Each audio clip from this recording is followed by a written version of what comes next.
there, I'm Dr. Jackie Kickish, physical therapist and certified pre- and postnatal exercise specialist. In this video today, I'm going to share with you my 3 top tips to help flatten your tummy postpartum. Now, these tips do not have anything to do with nutrition or what you are eating on a daily basis. However, as we know, that is definitely important. These 3 tips are really more geared towards core and pelvic floor rehab, which is what I do one-on-one with my clients inside my signature program. All right, so tip number 1 is to check your posture. Our posture and alignment is so incredibly important to not only healing our core and pelvic floor, but flattening the stomach. We may not realize it, but as we are sitting or standing throughout the day, our posture definitely changes, all right? So there are multiple different, postural deficits or imbalances, as we call it as physical therapists, that we see with our clients, all right? Now, if you remember when you are pregnant, we have obviously our belly growing forward, which means our pelvis naturally rotates forward to accommodate for the increased weight of the growing baby forward, all right? Now, after we give birth, our posture does not just go back to normal. We really need to work on very specific exercises to help get back into that alignment. This is the most common postural deficit that I see with my clients. This type of posture is the most common postural deficit that I see with my clients one-on-one. And once we begin to improve their alignment, improve their posture, and really focus on very specific core strengthening exercises, this is where we see the magic happen. Okay, so besides having that postural deficit where our pelvis is rotated forward, I'm going to go ahead and show you just a few other things I want you to be more aware of that definitely can contribute to increasing the mommy tummy or the pooch, whatever you want to call it, postpartum. And I'm going to be doing some other videos going more in depth with this. Now, if you are someone who maybe sits at a desk for a long period of time, driving in the car a lot, mom life, right? You're going to go ahead, you might notice that when we slouch, we tend to grip our upper abdominals. Imagine this is our core, okay? So this is our diaphragm right below inside the bottom of our rib cage here. This is the belly button, and then down here is our pelvic floor muscles. So imagine this right here. When I am gripping my upper abdominals, you can see that pressure is coming down and out. So from the side, you can see that that is definitely creating, again, pressure down, which is creating that bulge or pooch down here in our lower abdominals, all right? So upper abdominal gripping is definitely one thing that will make the appearance of the mommy tummy worse.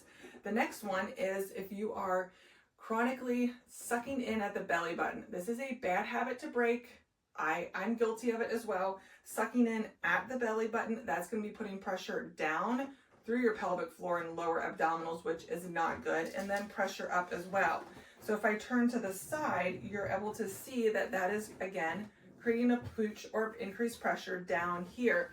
That, again, is not good, all right? So, again, a lot of postural deficits, things going on, that we just kind of naturally sometimes do that we may not realize, that definitely will, not help the appearance of our stomach. So just something to be a little bit more aware of. All right, tip number 2 is checking your abdominal activation. Are you, when you are doing certain exercises, are you activating your core properly? So this is something I do kind of want to go over quickly because this is very, very important, okay? Is that you want to make sure that when you are doing certain core exercises that you're not only contracting your abdominal wall correctly, but you're getting those lower abdominals on board. Now, if you are someone that maybe has done Pilates or, taking certain group exercise classes, a lot of verbal cues that instructors may use is belly button to spine, right? Now, the problem with just doing sucking in belly button to spine is it's only working the middle abdominal wall. We're only working the middle transverse abdominis muscle. We want to make sure that we are strengthening the entire abdominal wall, but especially those lower abdominals, okay? If we are postpartum and we feel as though, our lower abdominal wall is still stretched out and very weakened, doing a bunch of core exercises that, you're bringing your belly button in towards your spine is not going to help address this area, okay?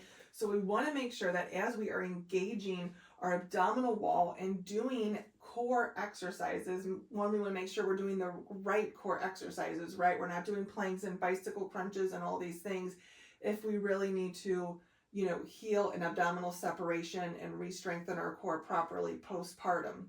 Okay, so the new verbal cue I want you to think about is zipping up a pair of jeans literally from the bottom up. Okay, we are no longer doing just belly button to spine like this, but as we exhale, inhale, as we exhale, think about zipping up that abdominal wall from the bottom up.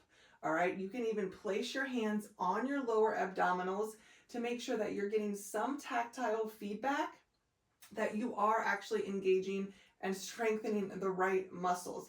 Because I promise you, if you're just doing this all day, belly button to spine, it is not going to be really working the lower abdominals, and it's definitely creating a bad habit of only strengthening and engaging those middle abdominal muscles, okay? So definitely checking your core activation and making sure that you are doing it properly is the second tip.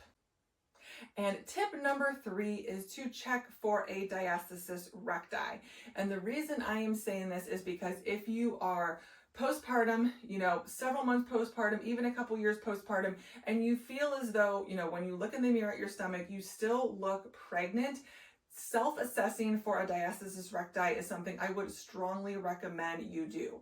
We'll go ahead and do that really quickly here. So we're going to come back down to the mat. All right. Now, what we're going to go ahead and do is we're going to come into this position, knees bent up, lying flat on your back. Try and relax as much as possible. You're going to take 2 fingers and we're going to start above the belly button. Okay. So we're going to go ahead and you're going to gently lift your head up and you're going to be feeling for a gap or separation as you are putting your fingers down in there. Okay, and again, you're going to be going all along the midline. So you're going to start a couple inches above the belly button, at the belly button, and then below the belly button. Okay, now once you are putting your 2 fingers down into the separation, if you're like, oh yes, I can definitely put 2, it's actually larger than 2, then go ahead and put 3 and see how many finger width gap or separation you have between that. Again, is the most superficial muscle, the rectus abdominis muscle. Go ahead and see how many finger width you can put inside the separation. But besides the width, I also want you to check for depth. So how far down can your fingers go? And what does it feel like when you are pushing down into the gap or separation? Is it soft and squishy, or is it more firm like a trampoline? All right. We want it to feel firm like a trampoline. That is the goal. If it is more soft and squishy, that really means that your deep core system is not working, is not properly firing, which is something we really want to make sure that we work on. I hope you enjoyed those 3 tips. If you have any questions, please let me know in the comment section. Also, make sure you check out my free core healing guide that includes a 14-day core strengthening exercise plan, and you can find that free link in the show notes. Thank you so much for joining me, and I can't wait to see you in the next video.